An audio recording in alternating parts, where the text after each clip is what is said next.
few weeks ago, I watched an interesting video on TLDR about how reform isn't really getting young people like they say they are. And it put together an interesting perspective that Farage claims to have a lot of support from young people, but he doesn't.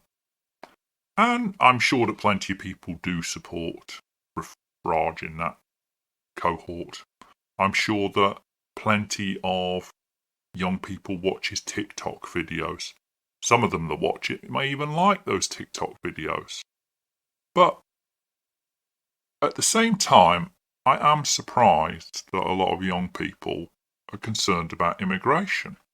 So I said to a young person, I watched this video that said that reform's not really getting any traction amongst your generation because your generation isn't concerned about immigration.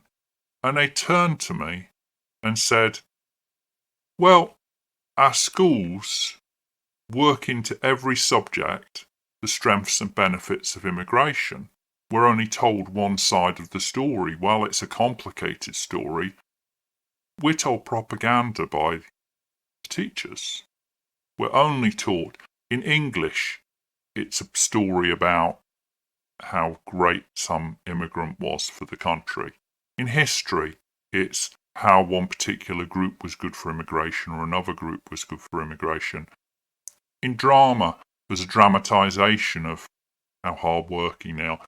In every subject, it's worked in a positive light.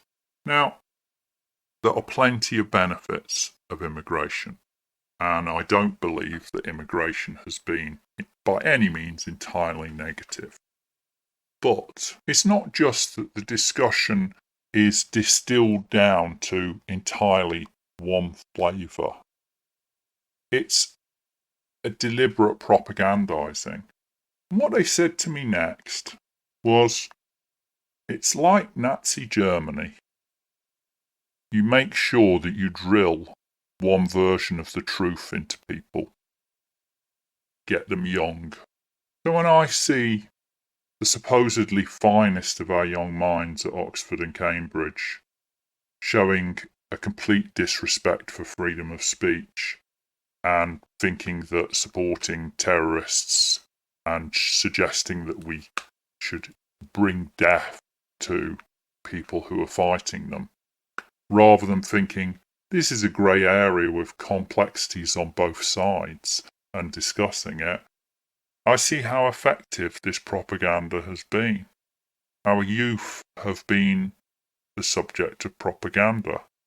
And part of the contempt I feel for the Conservative Party these days is their failure to be conservative, their failure to stand up to that propaganda, their failure over 14 years to hold the tide. I know I did a video a while ago when the Pope was sick, saying who would want to be the head of a church, because you either reform it or hold the line. But what I want from the Pope is someone who holds the line more than I do, because the world will change. He won't be able to stop changes, but he can hold the line against that tide somewhat. Well, for 14 years, the Conservatives didn't hold the tide, they encouraged it and went along with it. And that's why I won't be voting for them at the next election. And why they're at third place in the polls if they're lucky. I always remember my history teacher, who was very left-wing, would never have thought of voting for anyone but Labour, and I'm sure was Labour till his dying day. And when he said, now I don't want to get political, but you knew that you were going to get a party political broadcast from a Labour Party, probably from Arthur Scargill. However, he didn't propagandise, he shared it as his perspective. And normally those perspectives have an element of truth whether you agree with them or not. There are universal truths that elements can be discovered amongst them.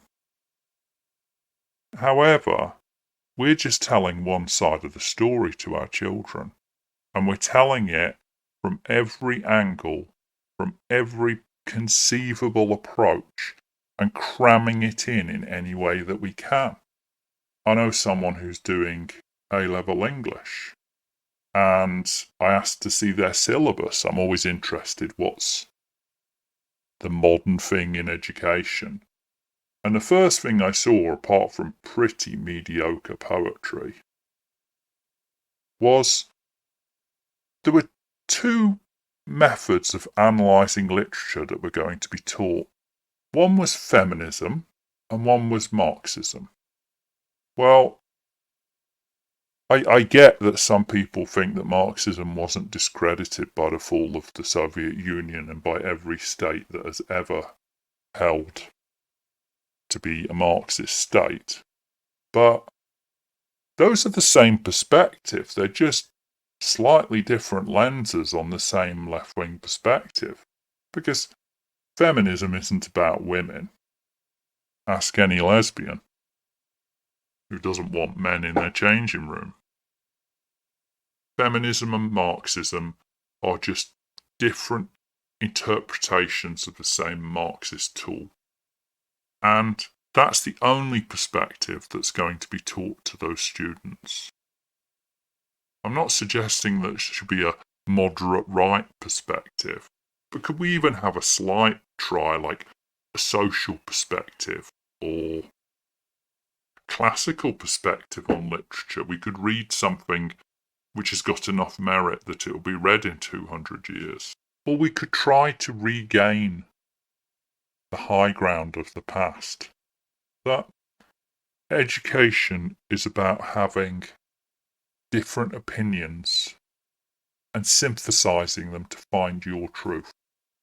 If the truth is delivered to you, then it's not the truth, it's propaganda.